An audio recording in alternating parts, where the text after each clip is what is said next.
new day. Got the stingray in. I think we'll see how it turns out, but at the very least, this is what I'm gonna do. I got the rear tire up on the vise here because I got a new tire and rim thing combo deal. So what I need to do is I need to get this off of here so I can get the spokes taken out, and then I can transfer this whole middle mess over to the new rim, put the new tire and inner tube on, slap it back on the bike. Well, so we got her all put back together. I'm fine. It's cool. The one issue that I did run into was that I gotta figure out something to do with the rear brake line you see there. It's disconnected right now because the nubbins on the tire grab the cable. So, but I think it looks pretty nifty with the nubby tires on there. What I think I'm going to jump into next is this front fender thing here. I'm going to get different forks for it, but I would still like to keep the fender. And as you can see, we got just a little whiskey dent right there on the nose. And then these things, those are gone. I'm getting rid of those things, and it kind of sucks, but I guess it is what it is. This is a one piece, and so in order to get these off without having, you know, this thing poking out at you, I'm gonna have to slice it there, kind of do some cleaning. But that's not a big deal, so we can take care of that. That shouldn't take too long. Get this off, and I'll just hammer that out a little bit, and then zip those off, clean it up, stick it back on, see how I feel about it. I think maybe after that, I might tackle the kickstand.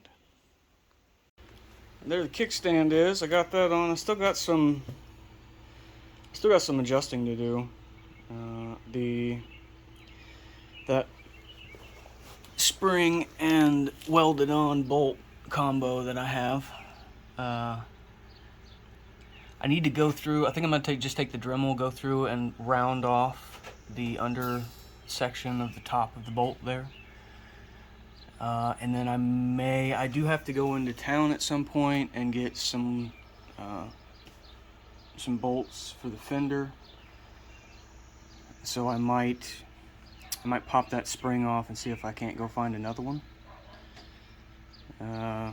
But it is on and it does kickstand things, as you can see. It's working pretty well. I'm not sure how well it's going to continue to work when I put the engine on it, because it does seem to move around quite a bit. Yeah.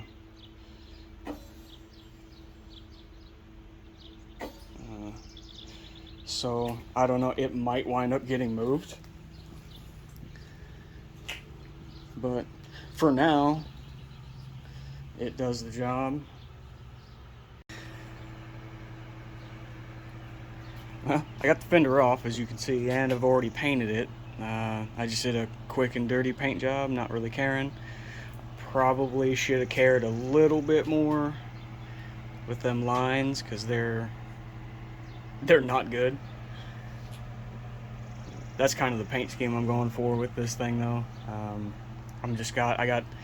For this one, I just got the what is it? The camo, sort of like drab sand brown or whatever. It's close to like a white, and then some kind of dark navy blue, and that's just these are not intentional by any means, the red line or the dots. That just happened because after I painted it, I was like, oh, I don't like that, and I just kind of threw it up here. So I figured this is what I'll do today.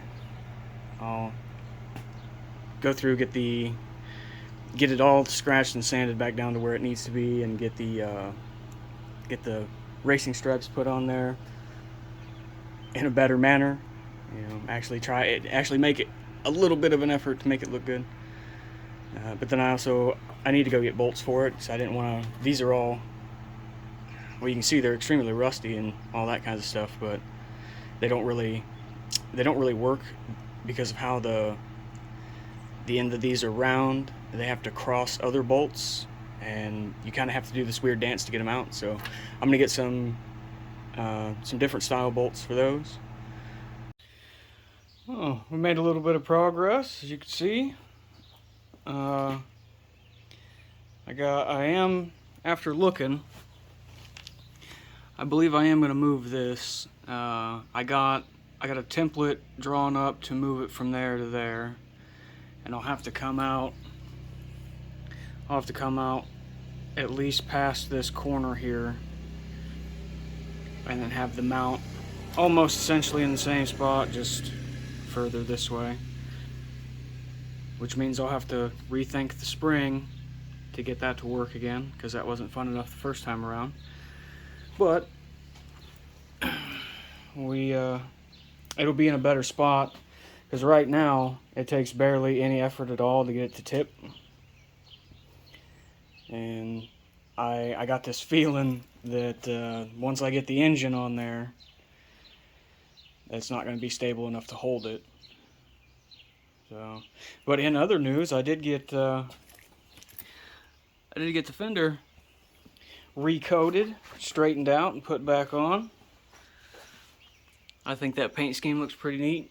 I think if you can envision the rest of the bike with that, and then, you know, a fuel tank or whatever. Yeah.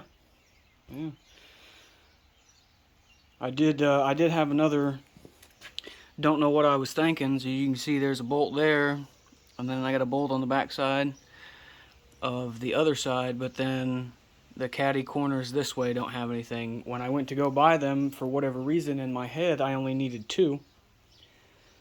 Clearly not the case. We'll make it though. Next thing for this, I'm not too sure. I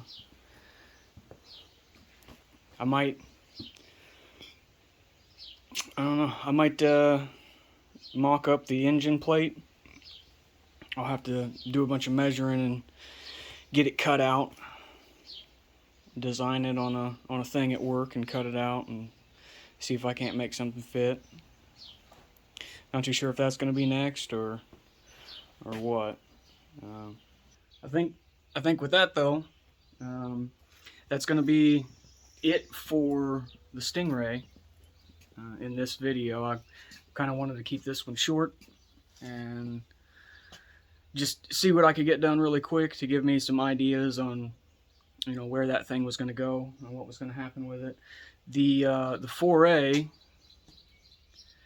has sort of switched gears a little bit.